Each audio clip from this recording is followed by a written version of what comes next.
Okay, so hello and welcome again to In Conservation With. And yeah, David isn't with us, so I will be co-hosting for today. And thank you to our sponsors, Leica Birding and CJ Wildlife.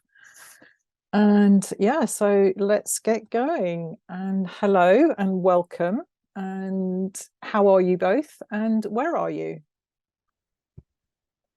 Yes, we're both very well. We're in Malta. That's we both live in Malta. So Whereabouts? Our office is based in Tashbish. It's close to Valletta, to the center of the island. Quite in an urban area, really. But Malta is quite a very small country, so we can reach the furthest point if there's no traffic in like 30 minutes, maybe. Yeah. I know Malta is very small. I used to live there when I was a lot younger. Okay. Oh, okay. So yeah, Oh. so can't remember an awful lot about it. I think I was probably about 5 at the time. So yeah, it's been a while, and obviously at that age I was completely unaware of everything that was going on. So Alright. how long have you guys been out there? So I've been working with BirdLife for 14 years almost now. Yes. So I joined in 2009. Yeah. So I'm coming from conservation biology background and ecology. Started working for about 3 years in environment consultancy. Got a bit bored of it because this was pre-construction phase of Malta, because in the past 5 years or so, the country has gone through an immense amount of construction. But I was always intrigued with the hunting issue. I was exposed to it from quite a young age, from finding injured birds to actually being shooed off from land because there is hunting going on. And then when I was, I think, around secondary school, and I had quite an interest in biology, and I got to learn about some nice species that we got extinct here as a result of the hunting issue, like the barn owl, the jackdaw. At the time, the peregrine falcon was extinct in the 80s. So at the same time, I got a bit of interest in birding. I started learning that we are actually quite deprived of some birds because of the hunting issue. So I felt I wanted to do something about it, and I've always was eyeing BirdLife for an opportunity to start working there. And then in 2009, basically the opportunity came up. One of our first life projects, dealing with seabirds. And then from then on, if you are with BirdLife, you have to deal with the hunting issue. So it came a bit after then. Yeah, the rest was a lot of experiences. Never a dull day. And I started in 2017. I did an internship with BirdLife back in 2010, specifically on the wildlife crime issue. And then after that, I worked for the RSPB's investigation team for a number of years, also focusing on wildlife crime. And then the job came up at BirdLife Malta back in 2017, and I decided to apply, and I've been here ever since. Okay. And how have you been finding it, being out there, the work that you're doing? How's it changed over the years? I will be going through some of the history, which is quite relevant to how we live it every day. But as I said before, there's never a dull day, in the sense that there's always something coming up. So especially on the hunting front, there's a lot going on because it's a very big issue here. About 4% of the population engages in some form of hunting or trapping. And there's a long history which winds very closely to the political history of Malta. And it means that whenever we think there's a small win, there's always something else looming in the background, which is coming on the back of political requests. So the hunting lobby is quite a strong one. About, I would say, around 16,000 people strong. And historically in Malta, when you have a lobby group which is that numerous, and which is getting, I think, I'd rather say, ever more organized with the years, that has a big influence on politicians. To the point that we have issues like hunting of turtle doves, which for many of you out there might be an issue that is a no-go in the beginning, but this is something that we are still living through year after year here. And then there are other issues like trapping and taxidermy. We will go a bit through this soon. But yes, I mean, there's never a same day. We've also started, we will be mentioning it also, we started basically first from an interest in gathering enough information about the issue with hunting. The organization started basically picking up shot birds that were encountered by members of the public. And nowadays we've grown to the point where we are actually doing the rehabilitation of these birds to release them back in the wild. So that occupies quite a chunk of our work, which is very reactive as well. So me and Alice are very much reacting from day to day, along with our team members, to hunting, trapping situations, shot birds coming in, birds needing rehab. Then there's also the communication side, which is very important for campaigning. Yeah, and obviously there's some element of fundraising we need to do, because at the end of the day we're a non-governmental organization. Yeah, so very busy. How big's the population of Malta? That's probably, I would imagine that obviously expands with tourists, but the sort of resident population versus, you mentioned the number of hunters. I think it's about 415,000. Yeah, it's almost 500,000 at the moment. Okay, good. Okay, well, before I jump into any more questions, we might as well watch your presentation, because that might answer a few and generate a few as well. So if people would like to ask questions, they can pop them into the chat. We won't answer them as we go, but we will when we get into the Q&A section later on. Okay. So yeah. Is it sharing? It is. Yeah, you can see that. So put yourselves into speaker view if you want to see that on the whole screen. Yeah, there we go.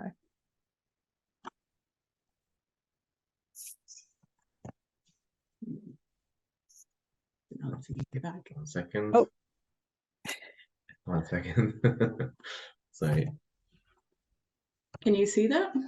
Yeah, we did see it when it came up. Sharing the screen. Share the sound.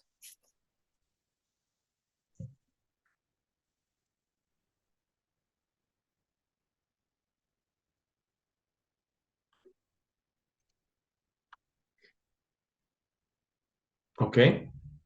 Excellent. All right. So, what's that? All right. Okay. So, yeah, my name is Nick Barbara, and next to me is Alice. We're part of the conservation team at BirdLife Malta.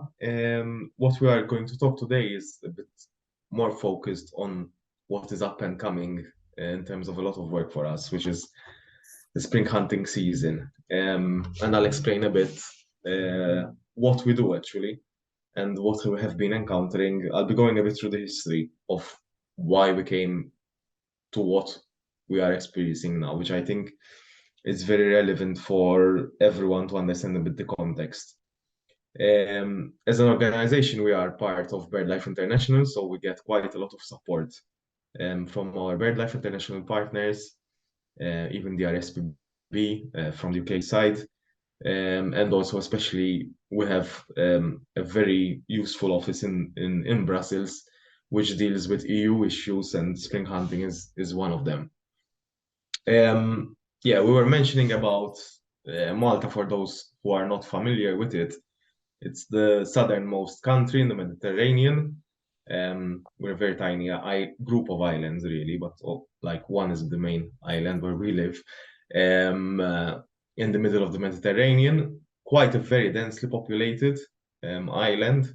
I think we're one of the most densely populated populations in the world. Very small area, 216 square kilometers. So as you can imagine, with that population, we are half of our island, if not more, is completely built up. And quite a huge number of hunters and trappers, which are basically engaged in the hunting of birds.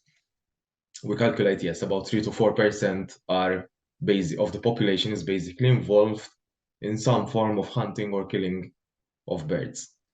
And the trend is not changing. So yeah, from year to year, there's always basically people can get a hunting license from when they are 18. And although some obviously will be losing their license, or like with natural death, there's always a new amount of recruits. So the number is quite stable from year to year. We are part of the Central Eastern Mediterranean Flyway. As you know, obviously birds are migrating between the two main continents, and we're right bang in the middle of the Mediterranean. So we have a lot of European species that after their breeding period will migrate down south to Africa, or sometimes they winter around Malta or the North African coast. Then again, when we come close to spring, we get all these European birds passing basically over us. Some birds, as you might know, are quite strong, and they might do the Mediterranean crossing over in a day or a night. But especially when we have inclement weather and when birds might think that they might not be able to do the whole crossing, then the islands do attract quite a lot of birds seeking refuge. So migration is very much a weather-dependent phenomenon. There are obviously species we see year after year, some more common than others. In the natural world, they would stop on the island, roost, refuel, especially for the younger passerines, and then continue on. So even the habitats that the Maltese Islands keep are very important ways, a very important means by which birds can stop, refuel, and continue on. Obviously, this is something we get to see a lot of different species that maybe people in the UK won't be able to see, like, for example, the honey buzzard, which is quite common migrant, especially in the autumn season. Then we get sometimes bouts in spring, depending on the weather. We might get up to 300, 400 roosting in one single area. And also, as we will go through shortly, there's this issue of hunting that is quite takes some toil on these birds. I'll be focusing mostly on the issue of spring hunting. So going back in history, Malta joined the European Union in 2004, and prior to that, about 2 full months of spring hunting season were basically allowed without much control. So hunting legislation wasn't much looked into. Some species started only being protected in the 70s and the 80s and the 90s.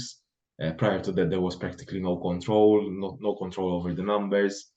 And obviously, when the country was getting closer to becoming a European member states, laws needed to be changed and upgraded to reflect basically the Birds Directive. So up to 2004, especially during spring, turtle dove and quail were the most popular birds being hunted during the spring. You might ask, why do they hunt them in the spring? We get quite a good number of turtle doves migrating during this period. Their migration is quite more pronounced than what we see in the autumn months. And basically, if any of you are familiar with the Birds Directive, the Birds Directive is quite clear that birds should not be hunted during their prenuptial migration, which means that when these birds are migrating after having wintered in Africa and they are migrating back to Europe to breed, they're basically at the most vulnerable period, because going through their life cycle, they would have been basically very low in their numbers, those that succumb to disease, to other ailments, to being predated. So they are at their very lowest number. So the Birds Directive has taken care of this by making it a point that in all member states, these birds that are normally hunted during an autumn hunting season should not be hunted during the spring. So this was one point of contention when Malta joined the EU. Back then, it was already a big political issue. And when Malta joined the EU, they basically didn't do much about it, and they left hunting going on as it was before. And this triggered the whole process where basically the European Commission had to step in with infringement proceedings, including an interim measure where basically it asked Malta to stop the practice as it was taking the country to court.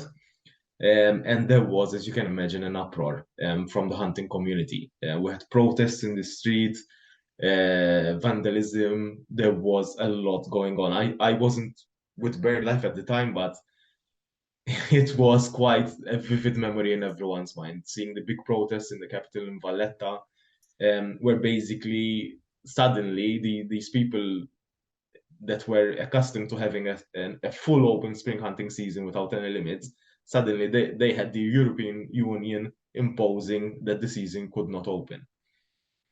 Anyways, long story short, the whole thing goes to court. There's a sentence given out in 2009 which finds Malta guilty of opening an indiscriminate hunting season on turtle dove and quail without any form of control or other. However, when the European Commission looked at the evidence that was presented by the Maltese government, it basically rested on the numbers that were being declared by the hunters, which showed that turtle doves were hunted much more in bigger number than in autumn. So the sentence came out a bit ambiguous, and the biggest ambiguity in this sentence was basically that given the numbers declared by hunters, which were very much underdeclared, if hunters were not hunting enough turtle dove in the autumn, then there could be a possibility that a spring hunting season might be justified via derogation. A derogation is basically an exception to the rule that any member state can apply from the normal rules, as long as you can justify the practice. So in the case of, for example, spring hunting, one of the conditions would be that if less than 10,000 turtle doves are hunted in the autumn, then the Maltese government can consider opening a spring hunting season the spring after. Then there are issues so that they have to have very strict controls, controlling the quotas. There have to be a quota. They have to show that somehow it is still sustainable, etc., etc. So basically, this gave way to the application of a derogation. A derogation should be the exception to the rule, but in the case of Malta, started being applied basically every year. And from 2011 onwards, we have this derogation, which started being applied for a few thousand turtle doves and even a lesser number of quail. There was a lot of scrutiny by the European Commission, putting quite some pressure on the Maltese Islands in terms of enforcement. And we started seeing basically matters like, I remember seasons where even the army would go out and patrol hunters because they had an obligation that for every 1,000 hunters, there should be at least 7 enforcement personnel. Police didn't have enough personnel, so they took out even the army to basically patrol the hunting seasons then. There was quite an issue with also enforcement of protected species. Then around 2013, there was a shift in government. Malta goes through elections every 5 years. There was a change in government, and the government that was elected, basically the Labour Party, was very much a voice for the hunting community. So most of the hunting community sided with the Labour Party.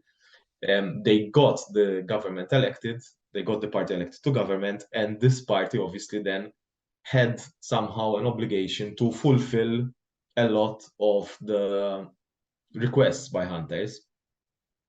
So as a consequence, in 2013, we started seeing even illegal hunting come back from the days where we used to see a lot more enforcement. And the situation got quite bad on the island, that we had instances where flocks of eagles, which are quite rare here, arrive on the island and they get decimated within a couple of hours. We were there as an organization, filming and documenting and going on the media on these things. And there was quite a big public backlash at the time, which resulted in a call for a referendum. Just to give you an idea, Malta's laws allow for someone to call a referendum, what we call an abrogative referendum, that basically would cancel or would delete a particular law, as long as this is not related to human rights, etc. And as long as up to 10% of the electorate can be collected in the form of number of signatures, then the question of the referendum can be placed and the referendum can be called on. So basically, on the back of all the illegal hunting incidents and all the backlash from the public being angry with the hunting situation, basically BirdLife Malta, along with a number of other environmental NGOs, rode on the wave of the call for the referendum, and we managed to basically have a referendum being called in 2015. Now, going back again to the political situation, you might appreciate that being a political issue, a lot of politicians actually did not side with the idea of removing the spring hunting season completely, which would be the outcome of the referendum, but rather they sided on the side of the hunters, where they were even publicly declaring that come the day of the referendum, they will vote yes to keep the spring hunting season. So it went to the extreme that even we had Malta's prime minister back then publicly saying that he will support the referendum. We had the leader of the opposition publicly saying that they will keep the referendum, that they will keep spring hunting and they will vote in favor of spring hunting. We even had the main political parties in Malta even calling people home to rally them up to vote yes for spring hunting.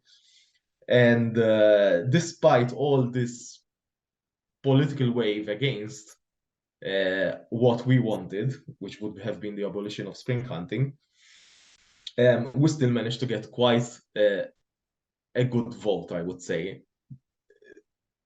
considering the circumstances. So the referendum was lost, I believe, with a 51% majority, which voted to keep spring hunting, with 49% voting against keeping spring hunting. And if we had to divide the islands, Malta basically in its majority voted to abolish spring hunting, and the island of Gozo, where we have a higher per capita hunting population, they voted to keep spring hunting, but the overall vote as a nation went in favor 51% for keeping spring hunting.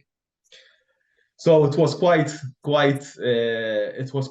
we were basically putting all our eggs in that basket back then in 2015, because we could see that by way of the derogation, there was no way of getting the European Commission, to actually get a grip on the spring hunting season. We were seeing a lack of control on the number of birds being hunted, hunters going out and hunting protected species during this time. Obviously, the question of sustainability. We are hunting these birds when they are migrating in spring. And that was our only hope back then. However, as history sometimes plays out, in 2015, the IUCN, the International Union for Conservation of Nature, which is the body which recognizes kind of the conservation status of all species around the world, not just birds, anything. In view of the science which was showing a drastic decline in the turtle dove, decided to list the turtle dove as a vulnerable species. And one of the conditions of the derogation, how it was justified in the years from 2011 till 2015, made a consideration of the conservation status. So obviously the derogation can be permitted if the hunt is shown to be sustainable. But now that we had the turtle dove in 2015 that was showing that it is in a vulnerable state, then it put to question the whole, even further, sustainability of the season. Unfortunately, the government wouldn't budge. Was obviously after the referendum, after the whole thing, basically mobilizing the whole country to vote on the future of spring hunting. They would not go back from that decision. And we still had hunting seasons open, to the point that the commission was going to open a fresh infringement case back then because of the issue of the turtle dove. The government solution, after being, I would say, having their arm twisted, and even having the commissioner for environment at European level having his arm twisted by IUCN. Coincidentally, for a good amount of time, around 2015, 16, and 17, the commissioner for environment at EU level was a Maltese person. So that might have played out a bit of a role. So yeah, IUCN started making pressure on the European Commission. Why is Malta being allowed to go on with the hunting of turtle dove? And then the government solution to this was that a moratorium was placed on the hunting of turtle dove in 2017. So to recall, the hunting season is opened for both quail and turtle dove. And then from 2017, to avoid being basically taken back to court on the spring hunting issue, the government announced that it would enforce a moratorium on turtle dove, which meant that from 2017 onwards, hunting seasons in spring would open only for the common quail. And it went along like that in the beginning. In fact, normally the hunting seasons would have opened between the period 10th to 30th April, which is when we see basically the last 2 weeks of April is when we see the peak migration of turtle doves through the Maltese Islands. Quail actually start migrating a bit before, from mid-March onwards, including throughout April. And in 2017, we even saw a shift in the dates. And the idea was obviously to avoid turtle doves are very much wanted by hunters, and to avoid the temptation of hunters being out when turtle doves are migrating, the dates of the season were shifted to start instead of the 10th of April. They shifted them even earlier to the 25th of March. So 2017 was actually, we saw quite a drastic difference. I remember being out in the field on the 25th of March and barely seeing very few hunters out. So it had a big effect on the hunting community, like turtle dove being the main interest, obviously. A lot of hunters didn't even bother going out at that time. However, the situation did not remain like this for long.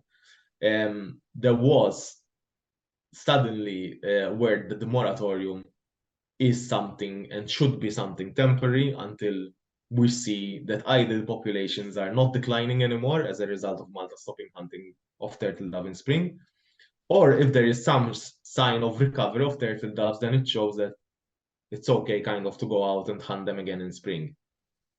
Obviously, you can imagine the political pressure from the hunting community on the government. It never ceased. And come 2018, we already start seeing a shift in the dates of the season. So whereas before it opened on the 25th of March, from 2018, it started being opened on the 1st of April. So going on for 3 weeks, there is a bit of turtle dove migration towards the end of the season. Come 2019, if I'm not mistaken, we go back to the period of 10th to 30th April, where all the hunters could go out and hunt in spring for quail, not for turtle dove. But we had a situation where you have over 7,000 up to 8,000 of these hunters that were out during peak turtle dove migration. Yeah, and even like when we look back, because Malta has an obligation to report every year, the government has to make a report and report back to the European Commission what was the enforcement, how many number of licenses there were, how many birds were shot or recovered shot, including those that we actually recover. We saw a big drop in the number of licenses in 2017. Then 2018 they started going up, 2019 going up again, and so on and so forth. I think I'll leave it up to you to continue with the rest. So we're in 2019-ish. 2019. Okay.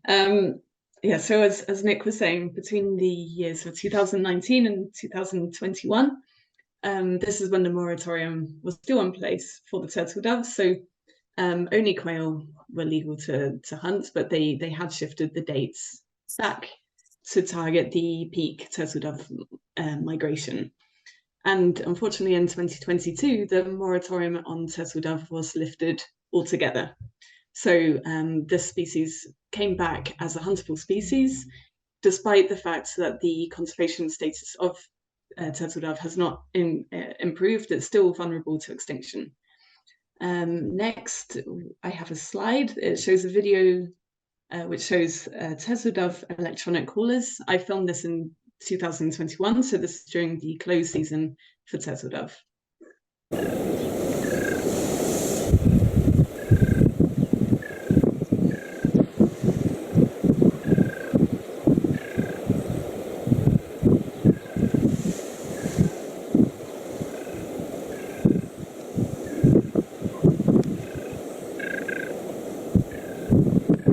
The hunters use electronic callers to basically lure in species of the same species, basically to one area to hunt them or trap them. In this case, it was for hunting.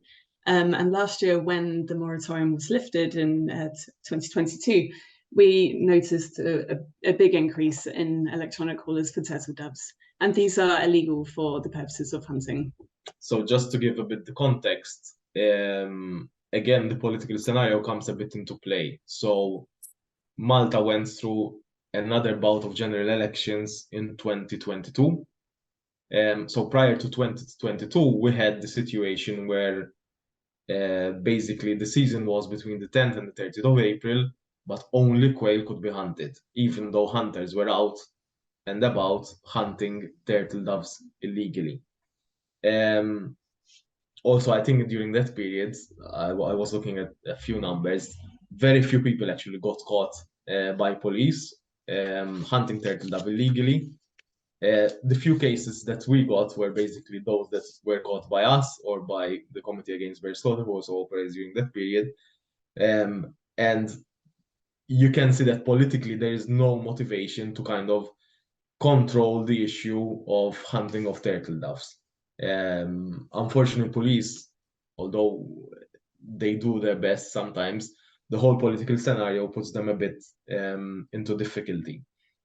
So up till 2021, we still had the situation where legally hunting of turtle dove was not permitted, but hunters were out in full force during the period 10th to 30th, and hunting of turtle dove was happening illegally, and this is what Alice has also just shown. What has happened in 2022, again, political pressure is still there to hunt turtle doves. And obviously this whole pressure was mounting. The elections were last March. And hunters were pushing a lot of government to reopen the spring hunting season on turtle dove. And that's what actually happened last year. So last year, we saw the moratorium actually being officially lifted.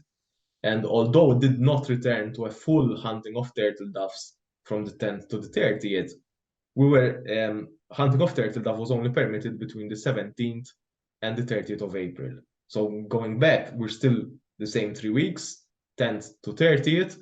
From the 10th until the 16th, only quail could be hunted, and then from the 17th to the 30th, I can't remember the number of turtle doves. Not because, I mean, because it's basically out of control anyway. But there would have been a quota of turtle doves set for that period. So this is quite a new thing that we have experienced. So we've gone all the way with having a moratorium placed because of the conservation status of turtle dove, to going back to having the moratorium lifted, even though the conservation of status of turtle dove has not been anyway revised, but it's actually showing that the bird is still declining. It's the bag limit was 1,500. Yeah, 1,500. Yeah, the bag limit was 1,500 turtle doves between about 10,000 hunters, just to give you an idea. And they had 2 full weeks where they could go out hunting and hunt these birds. I think they declared at the end some 300 something they got. So yes, we just included a few press releases. So it's not just turtle doves and not just quails that are hunted. We also had issues with protected species being hunted as well. As you can see on the left, there's a press release regarding marsh harriers. We had one night in particular where we had quite a substantial roost develop in the south of the island. And we had hunters go during darkness, basically, and they shot these birds as they were roosting.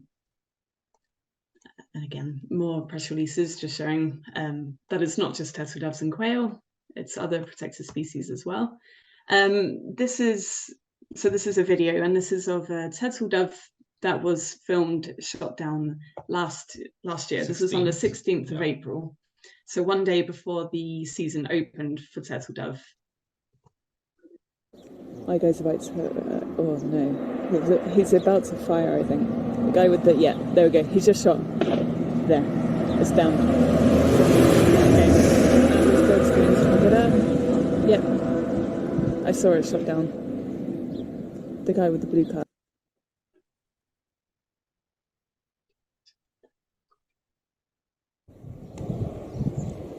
So probably he left it there, next to the hide. Right, I saw him actually walk into the trees. Yeah, but he didn't drop anything. Now No. he took it out near the hide. Look, he's going now, he's going. Right.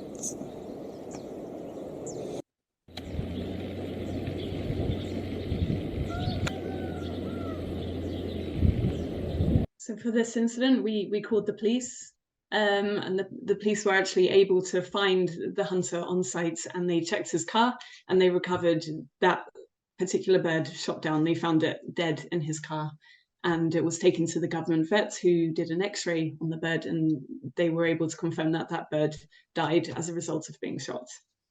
Going back to what Nick was mentioning earlier with the 2015 referendum, these are just a few pictures showing. I don't know if you want to say anything. No, I mean, it was quite a historic moment when we actually believed that we had basically the history of spring hunting in our hand, and there was an overwhelming amount of public support, VIPs, personalities, TV personalities, media personalities, joining up to help out. Our main kind of motto was "Shout, spring hunting out," and yeah, it was quite a historic moment, I think, where it really felt that at least we had half of the country backing us up and understanding the issue that spring hunting is unsustainable. Plus, it is also a gateway for hunters to be able to be out in the field hunting protected species, European birds basically, as they are going to Europe to breed.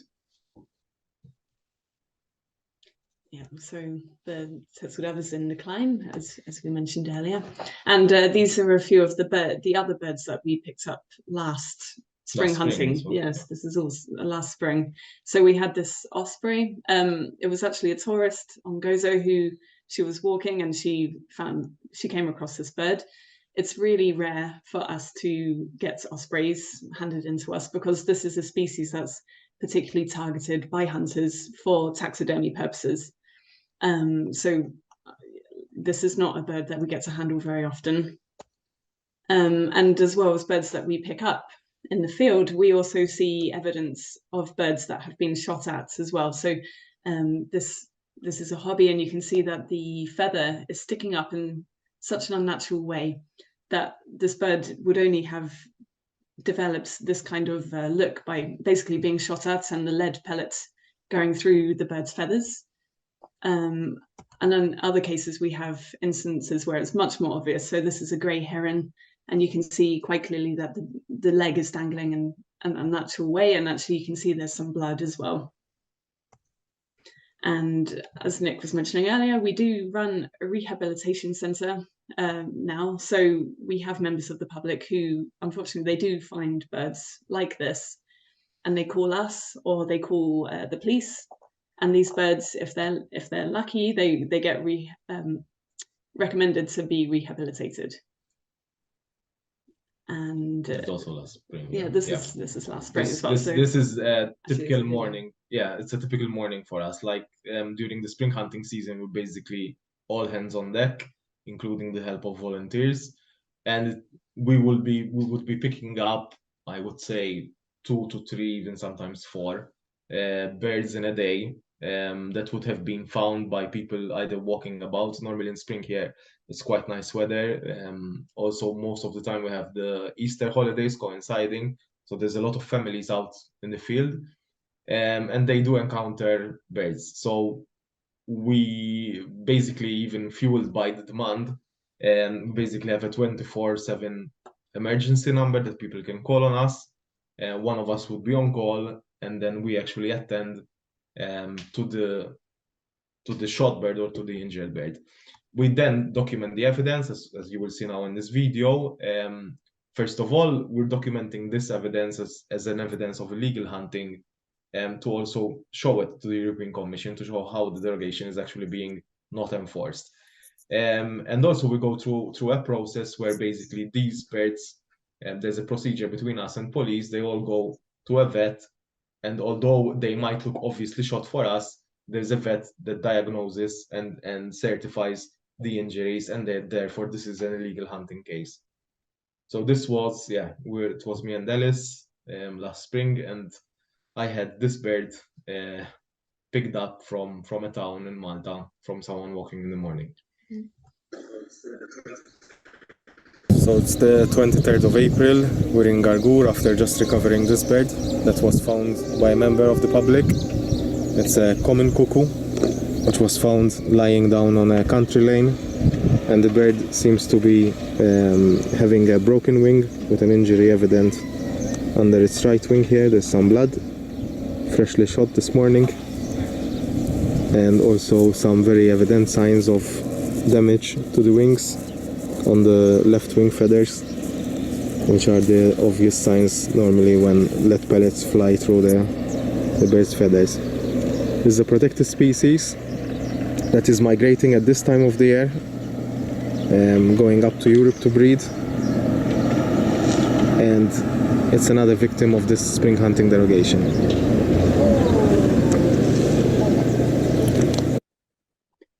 So, well, one of the main drivers behind the illegal hunting of protected species is taxidermy, and this is just one example of one hunter's collection. You can see that there's a whole range of species in this cabinet, lots of species which are protected. So you've osprey, bee-eater, honey buzzard, night heron, and we don't know how many of these collections are across. There's about, I think there was one estimate, it's about 700,000 birds in collections that are declared. So can you imagine like the amount of birds that are not declared? And also this is very much related to Malta's history as well. So going back a few decades, there was no enforcement at all. So it was a common thing for hunters to collect and basically stuff birds and keep them in their collections. And then what the government solution to this, and also to get aligned with the EU law, was basically to issue an amnesty. So all hunters were allowed to declare what they had in their possession. It was done twice, in 1996 and 2003. And then they could list the birds that they already had in their collection. And the idea was that after that amnesty, they obviously wouldn't be able to collect anymore because these species are protected, and therefore the possession is also illegal. However, as Malta did it in the Mediterranean way, hunters found a way around it. And just to give you an idea, for example, this hunter here has 3 ospreys, if I'm seeing well. So it would have been that in the list that he filed for the amnesty, he could have easily filed that he has, in reality, no, that he would have filed that he had in his list 5 ospreys. There were no checks done on this hunter, which means that in the years after 2003, if he had the opportunity to hunt down an osprey and not being seen by us or not being caught by police, and if he manages to stuff it and put it in his collection, if one day he gets knocked on by police or by other enforcement authorities, and he has an extra 2 ospreys, in the eyes of the law, he's perfectly legal. And this loophole is one of the main drivers that we see being like the main driver for illegal hunting and for the collection of these species. It was even done, revised even. We had a revision of the law even last year, again, associated with the general elections coming up, where basically hunters could also transfer one list to another without much checking going on. So when we were maybe seeing a bit of this practice dying out, nowadays there is the possibility that an 18-year-old hunter who has just got freshly his license might apply to get this collection here under his name, and in the meantime he might, obviously these birds might have been for decades like stuffed and they might start degrading, etc., and he might start refresh from afresh collecting these birds once again. And this is actually reflected in the number of shot birds that we are seeing, and there was another increase in the more recent years. So this is the main driver for hunters to collect these birds, and the political way of kind of allowing this without blatantly saying or permitting it in the law. And obviously when you have hunters out in mass, we're talking around 10,000 hunters during the spring hunting period. It's not just turtle doves, not just quail that are migrating. We have all these species going through, and they get shot to be collected and put in taxidermy collections. So this is the outcome that we hope for when we do have birds recommended for rehabilitation. And this is probably the nicest part, actually, of our job.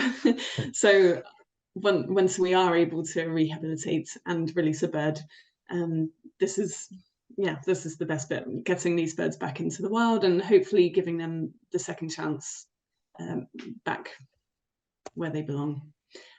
So after the spring hunting season finishes, obviously if you're a hunter and you have a shotgun and you still want to shoot any turtle doves that are still around, we would hear the shots.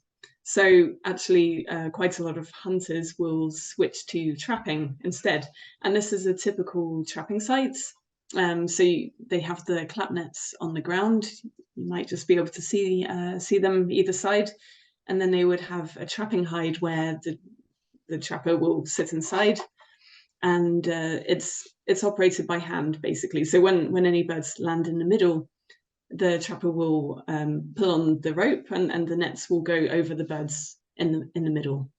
So a few years ago, we had a case where we had so he's a hunter, and then we caught him basically trapping for turtle doves once the season had finished. This was on the 2nd of May or something, so just a few days after the season had finished.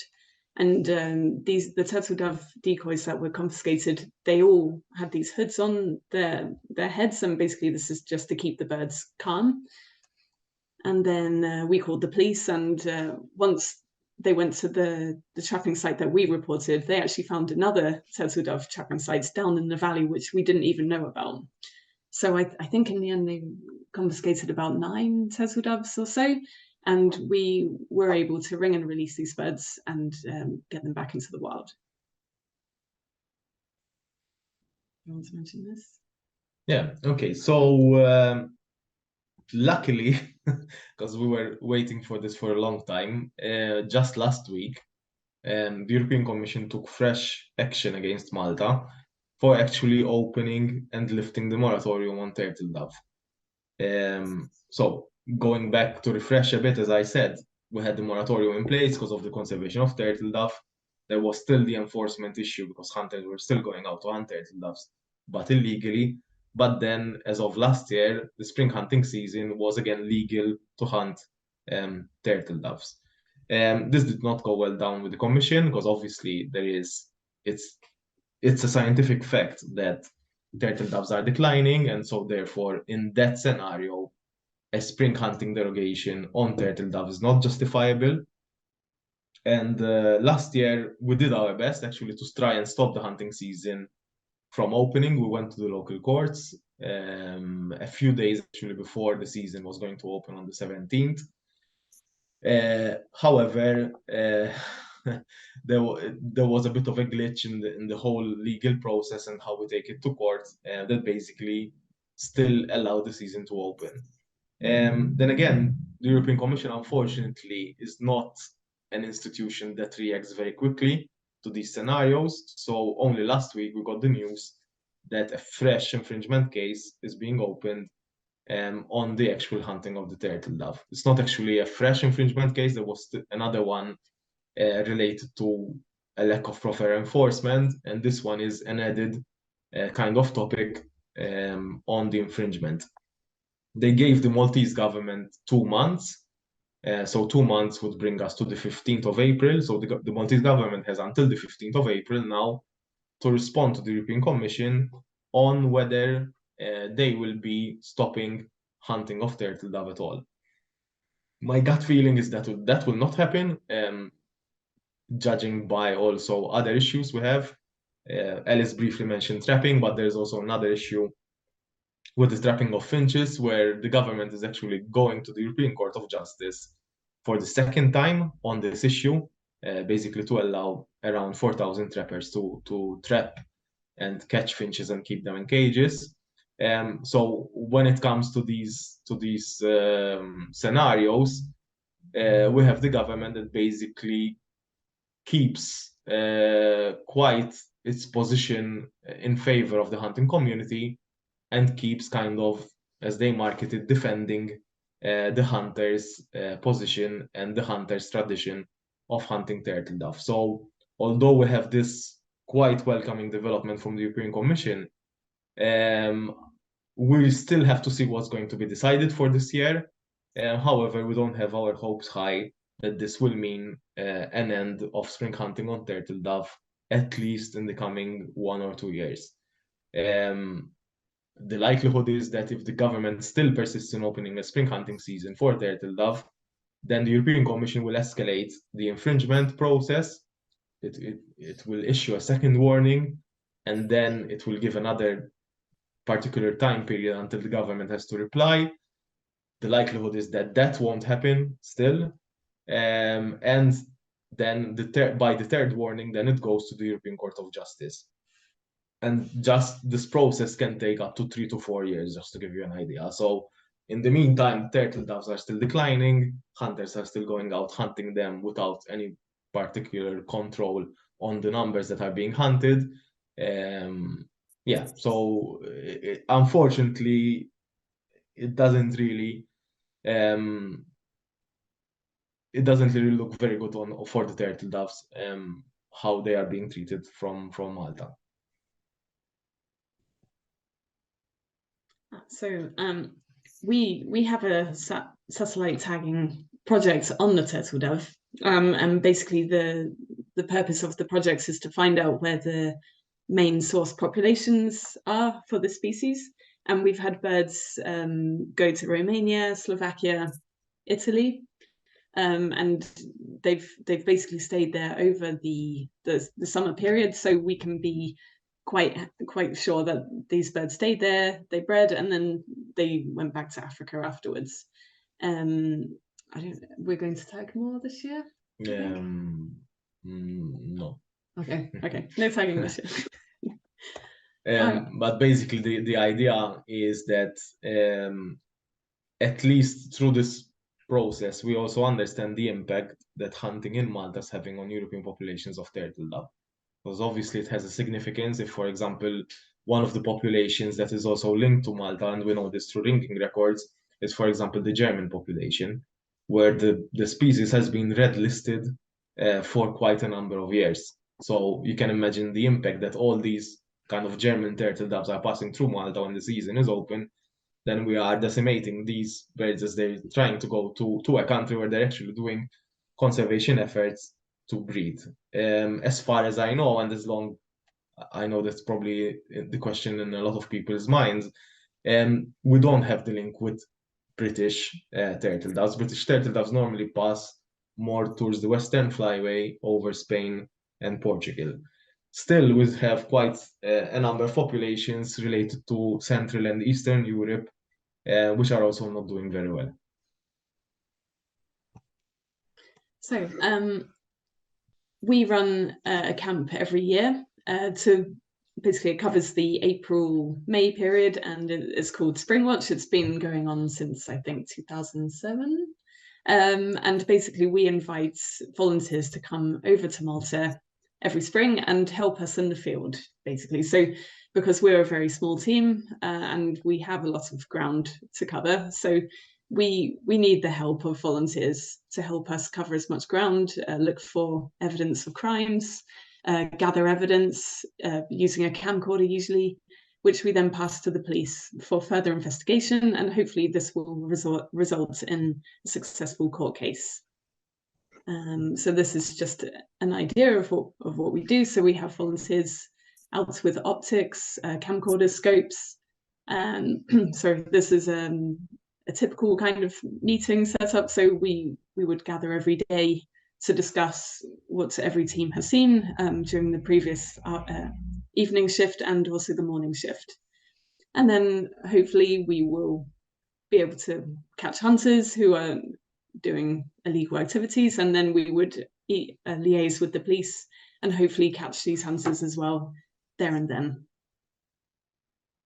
And yeah, so this is just us in the field. And this is a video. I think this is the, yeah. Today is the... just to explain, so this video is showing last spring when we had that night of marsh harriers basically that came into roost in the south of the island. And this is what happened to them. Today is the 19th of April 2022, and last night on the 18th we were watching these marsh harriers come into roost at Delimara, Tassilge, and we saw many cars driving past, people watching. This morning we come to see whether they leave their roost, and we found 4 live marsh harriers injured and 1 dead.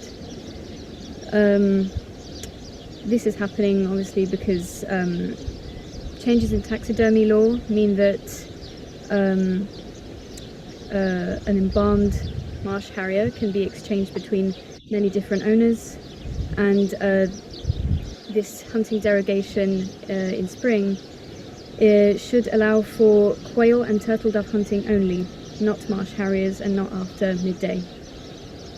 As you can see, this is an infringement of the law.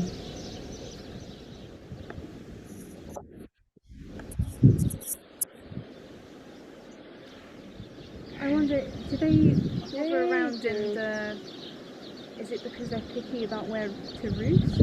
Yeah.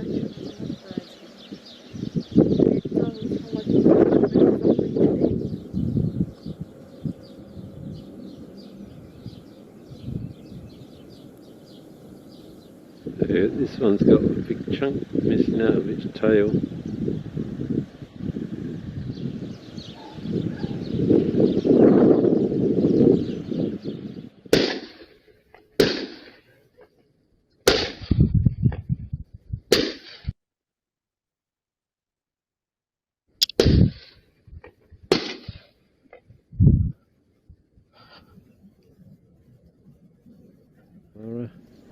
And these are the fields where the harriers roosted last night and were shot during the night.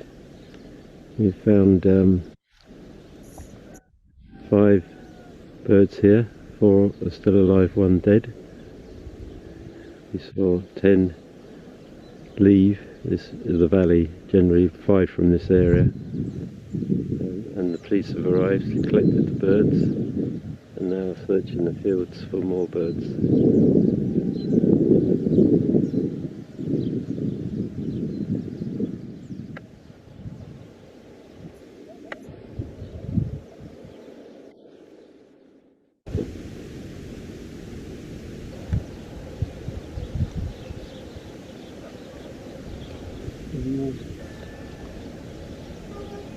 You want to make a move. So it's just so frustrating to see all of that. So have you got much more to show? No, I think we're near the end.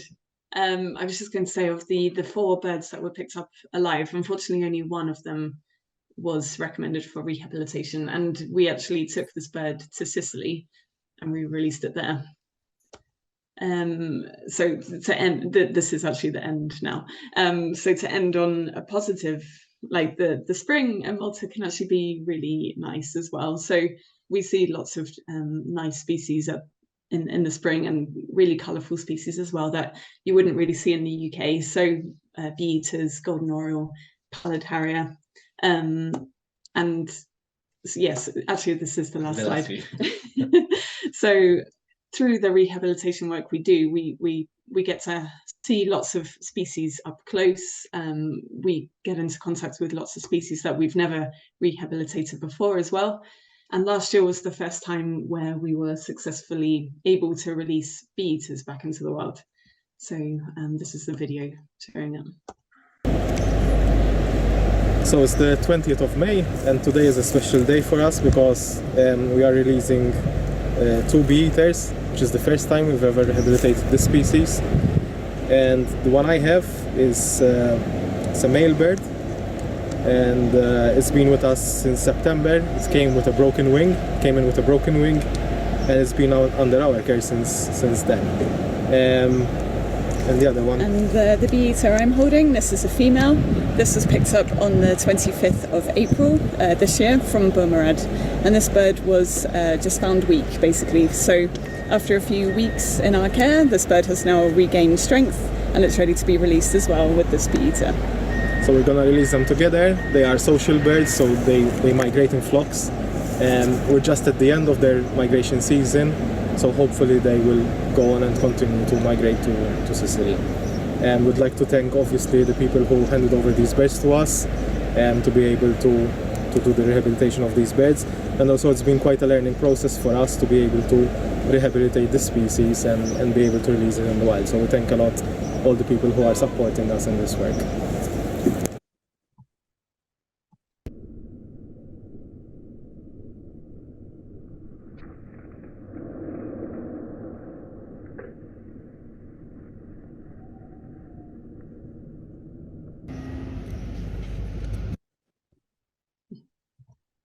So you can help us with our mission of trying to clamp down on the illegal killing of birds by volunteering for us. So you can join our Spring Watch camp, which will take place this April.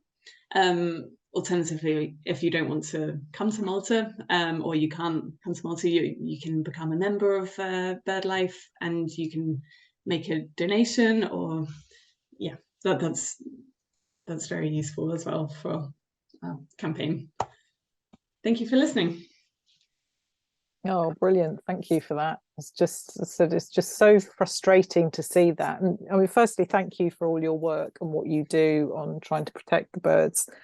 I've got a list of questions, and hopefully other people will do as well. But one thing that I just wanted to ask firstly is, and actually this is one of David's questions, from the tourism point of view, is there are lots of people that come to Malta for their holidays, and from the tourists' perspective, is that a good thing or is it a bad thing? Because they're potentially completely unaware of what's going on around the island, and it doesn't happen, although you did mention turtle doves being trapped outside of the shooting season itself.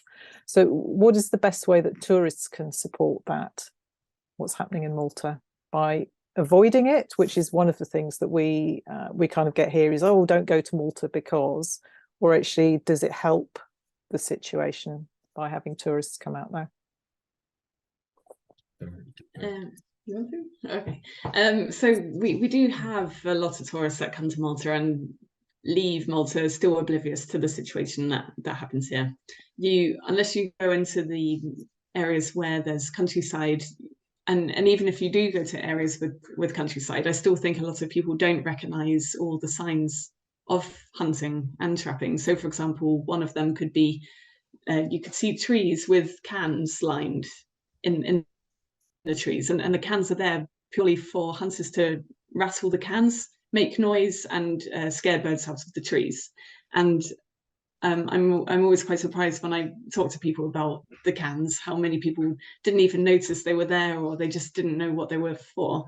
So I think unfortunately there are lots of people who do come and leave and really have no idea actually about the situation. Alternatively, we do have people also message us to say, we're coming in April, is the hunting season on? Which areas can I avoid?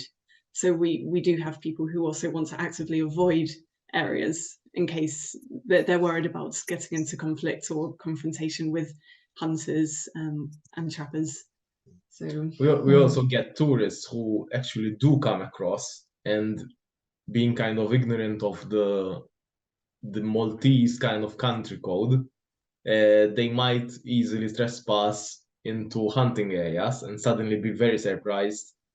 And going through a bit of the history where BirdLife has relied on a lot of its partners abroad, and also traditionally we have quite a lot of, I mean, Alice is British, I'm Maltese.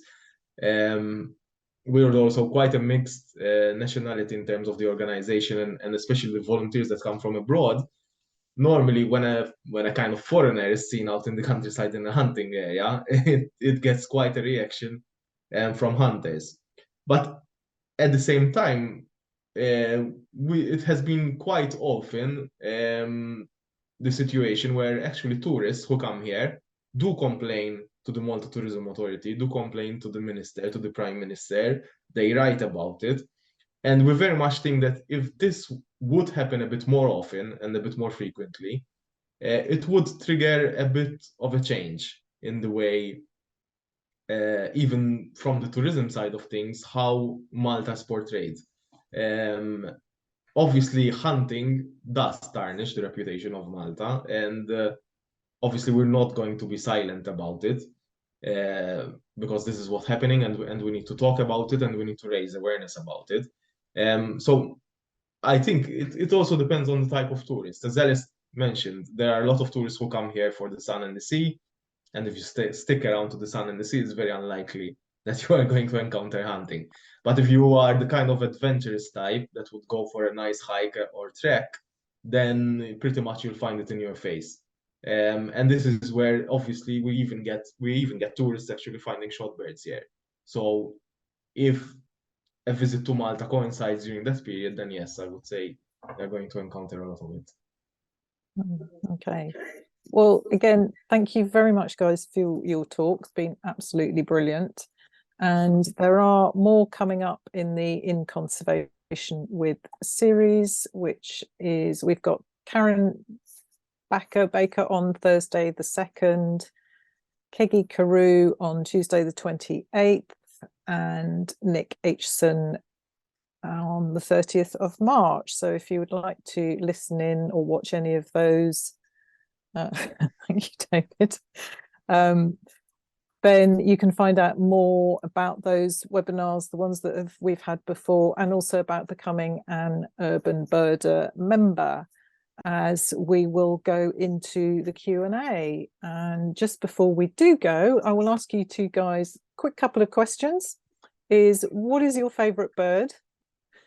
Have one each. You go. I've got three. What's your favourite? I would go for the red kites. Oh, lovely. Fantastic. One of mine. I like corvids because I miss them in this country, and apparently we used to have them. But then my favorite would be a migratory species, which we don't see very often, is the roller. And unfortunately, I saw my first roller shot, and that left quite an imprint in me. It wasn't my very first days when I started with BirdLife. It was the first bird I picked up, actually. But it's a stunning bird. Oh, brilliant. Thank you.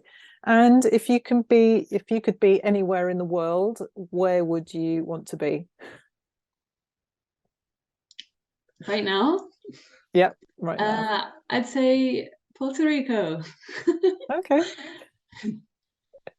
I would go somewhere where it's complete nature reserve, like the Galapagos, where I can just enjoy without being worried that something is going to get injured or shot.